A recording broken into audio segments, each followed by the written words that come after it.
Low light, no light. Low light, no light.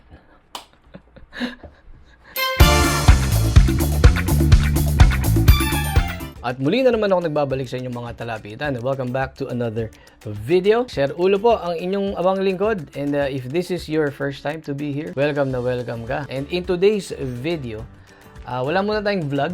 And tamang ano muna tayo yun? Tamang tester man. Yan. And disclaimer, this is not a sponsored video. But meron kasing nag-reach out sa akin yung Zenico.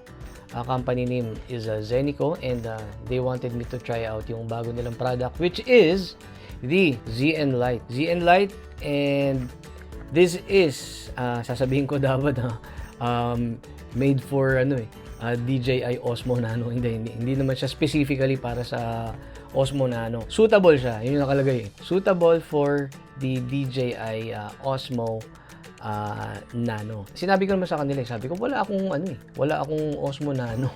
Paano yun? Pero meron akong DJI Action 6. So, okay lang naman daw. Ewan ko nga ba? Kasi ang meron ako yung Go Ultra. Ayan. Ito yung bulinggit ko na camera eh. At ang nakakaasar ang Insta360 for some reason, pero lahat ng camera ko puro Insta360. Magkakaiba yung mounting system. Yan, kagaya nito. Ito, yung Ace Pro. Saka to, iba yan eh. Hindi kagaya ng DJI.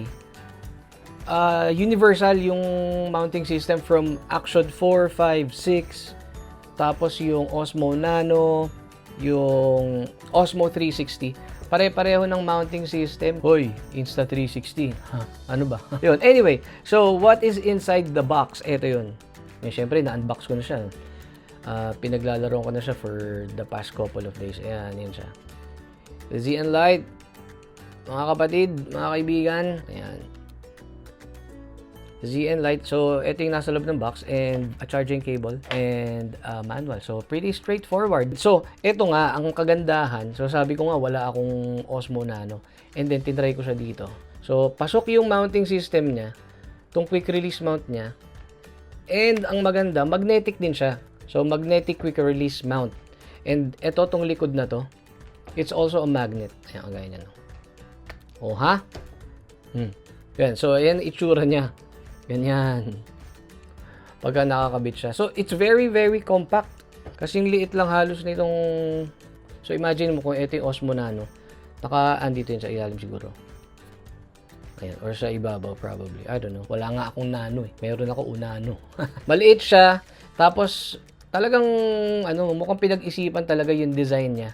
Tapos hindi plastic yung pakiramdam niya. It feels really robust. Good job, Zenico. Tapos ang kagandahan pa nito kasi ang ginagamit ko ito usually itong ilaw na to. Ito yung ginagamit ko sa sa GoPro to eh. Ang problema dito, kailangan mo pa nitong media mode or some sort of a mounting system para makabit mo siyang ganyan. Paano kung wala kang cage? So, ito, hindi mo na kailangan ng cage. So, you can easily attach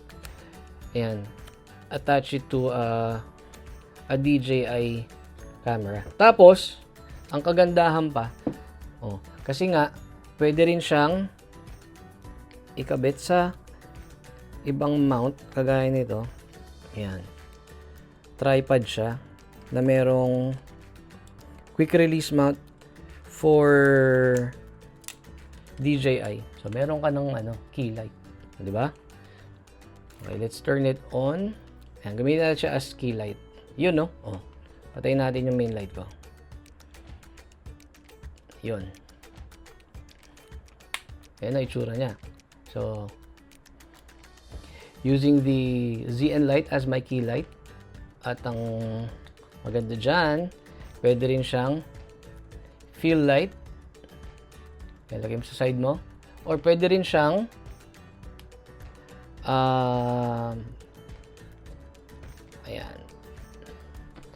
accent light. Tapos, ang maganda niyan, meron siyang magkakaibang temperature levels.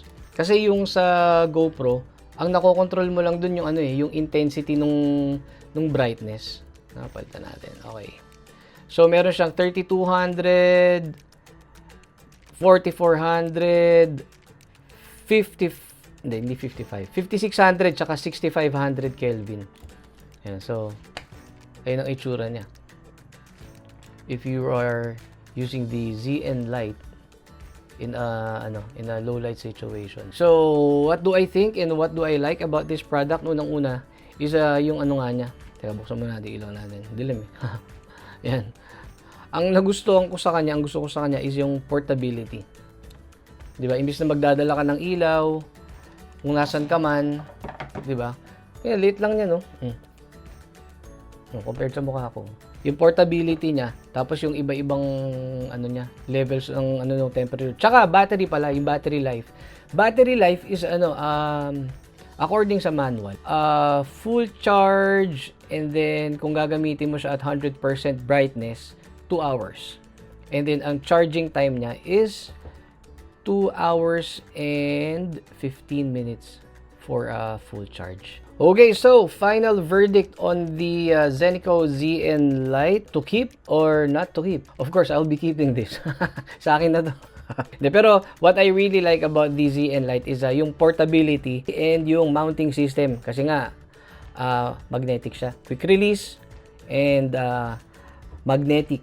Ayan. Tapos yung na-adjust ko yung may options ka for temperature levels. Yun yung kagandahan sa kanya.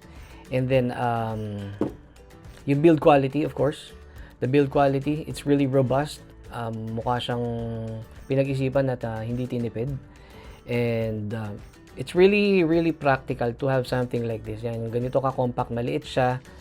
Pwede mo siyang ibulsa, lagay mo sa bag mo. And it's really good for, indoor videos, for vlogging, and for dinners, ganyan, late night walks, yan. Kasi yun yung dilemma ko sa sa mga action cameras. Yung mga action cameras, although maganda naman yung yung pure video ng Insta360 tapos super night mode naman ng DJI. Ang problema lang dun, masyadong processed. Pag naka night mode ka na, naka low light mode, masyado ng process, digital na yung kinakalabasan ng video.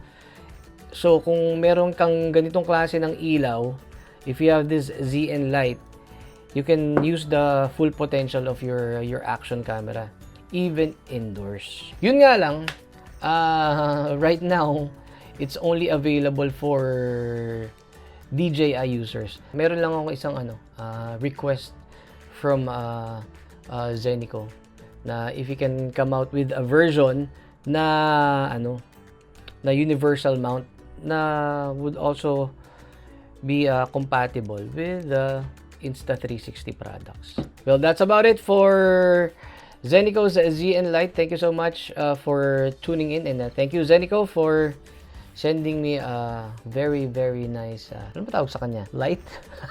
Compact light yun. O siya, hanggang dito na lang. Okay, so if you're interested, and I highly recommend that you grab yourself one. The link is down below. Zeniko ZN Lite. So, kita-kita on the next one, and lagi mo tatandaan, at the end of the day will end. And always wear that smile because Jesus loves you. Thank you po.